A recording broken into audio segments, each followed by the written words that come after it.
My name is LaNell Swain. I'm period 3, and I read The Glass Castle by Jeanette Walls.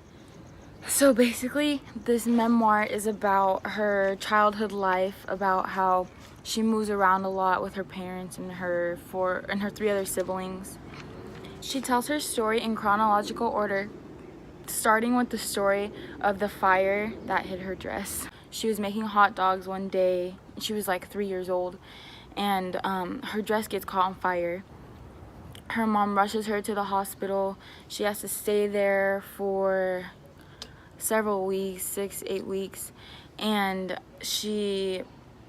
her dad breaks her out of the hospital because he doesn't believe in he doesn't like hospitals.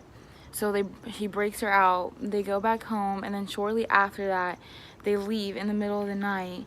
So they're pretty broke because her parents love to travel, so they're never in one place for too long, and her mom loves to spend money, and her dad spends money on alcohol all the time. Jeanette and her 3 siblings, her parents, they all travel around the desert until her grandmother passed away.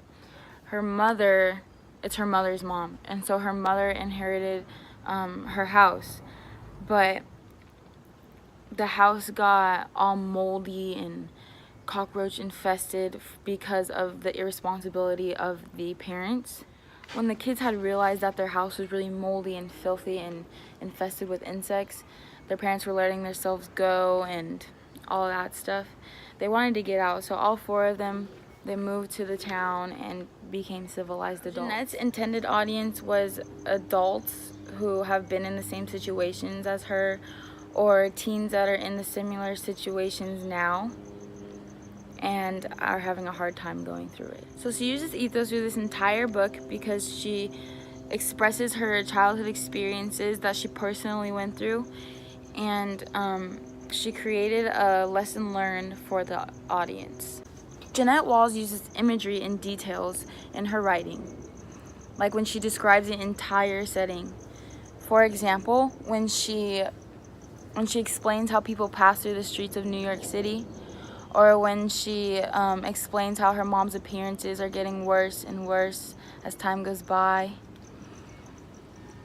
She also uses a lot of long and complex sentences. Each chapter starts off with bold and all capitalized words. I personally really enjoyed her book, and the way she influences teenagers inspires me. She tells her story so that other people understand her background and don't just judge her on her family or what they've heard.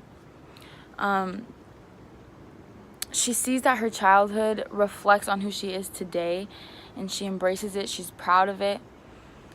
I really like that about her, and she remembers all the good times. She remembers all the good times, like drawing blueprints for the glass castle with her dad and her brother, rather than looking at all the poverty and hunger and pain that she went through. I really connected with the text when she explains Rex Wells, her father, because he believes that one should live life fearlessly and understand the world around them. My family really tries to dig that into me too, and it teaches me just to be like selfless, and I think people who have been in the same situation or are in the same situation now will understand what she's talking about more than the people who haven't. But I think both sides will enjoy the book because it's really interesting, and it grabs the reader's attention right away and just keeps it throughout the entire book. I don't like the beginning so much, where she sees her mom digging in the trash and it embarrasses her, because I feel like it's just disrespectful to her mom, because she knows the way that she lives, and she knows that's how she is, and she doesn't have a lot of money, and it's just disrespectful to her mom. And then to bring it up to her, I think it's just plain disrespect. Overall, Jeanette Wall is a fantastic writer. She has a very, very powerful personality that you can see in her writing, and I love that she wanted to tell the story of her background, of how she is who she is today. Her purpose or argument in the book is that people can make their own decisions and choices and act on it to provide a better life for themselves. This whole book has a huge impact on me, and I would like to apply the lesson that I've learned into my life right now.